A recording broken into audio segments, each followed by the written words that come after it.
Welcome to eagle health. నేను ప్రియాంక. చర్మ సమస్యలు తరచూ వేధిస్తూ ఉంటాయి. ఇటువంటి సమస్యలకు బయట లభించే క్రీములు వాడడం కంటే ఇంట్లో ఉండే పదార్థాలతో ముఖాన్ని అందంగా చేసుకోవచ్చు. ఇప్పుడు నిమ్మకాయను ముఖానికి ఎలా ఉపయోగించాలో తెలుసుకుందాం. నిమ్మకాయ ఆరోగ్యానికి మాత్రమే కాదు, అందానికి కూడా బాగా ఉపయోగపడుతుంది. నిమ్మకాయలో యాంటీ ఆక్సిడెంట్ గుణాలు సమృద్ధిగా ఉన్నాయి. పైగా నిమ్మకాయ వాడటం వల్ల ఎటువంటి సమస్యలు రావు. ముందుగా ఒక బౌల్లో కొద్దిగా పాలు, ఆరెంజ్ తొక్కల పొడి, నిమ్మరసం కలిపి మీ ముఖానికి అప్లై చేసుకొని కొద్దిసేపటి తర్వాత శుభ్రం చేసుకుంటే మీ చర్మ సమస్యలు దూరం అవుతాయి. ఇది ముఖానికి న్యాచురల్ స్క్రబ్ లాగా ఉపయోగపడుతుంది. మీ ముఖం అందంగా, మచ్చలు లేకుండా కాంతివంతంగా మారాలంటే అరటిపండు గుజ్జులో కొద్దిగా నిమ్మరసం వేసుకుని కలిపి మీ ముఖానికి రాసుకొని 10 నిమిషాల తర్వాత కడిగేసుకుంటే మీ ముఖం అందంగా మారుతుంది.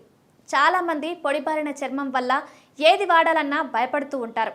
అలాంటి వారు నిమ్మరసం, తేనె కొద్దిగా ఉడికించి ముద్ద చేసుకొని క్యాబేజీని బాగా కలిపి పేస్ట్ లాగా చేసుకొని ముఖానికి అప్లై చేసుకొని 10 నిమిషాల తర్వాత కడిగితే మంచి ఫలితం ఉంటుంది. Thanks for watching this video. Please subscribe to eagle health. Like and subscribe Eagle Health and Beauty.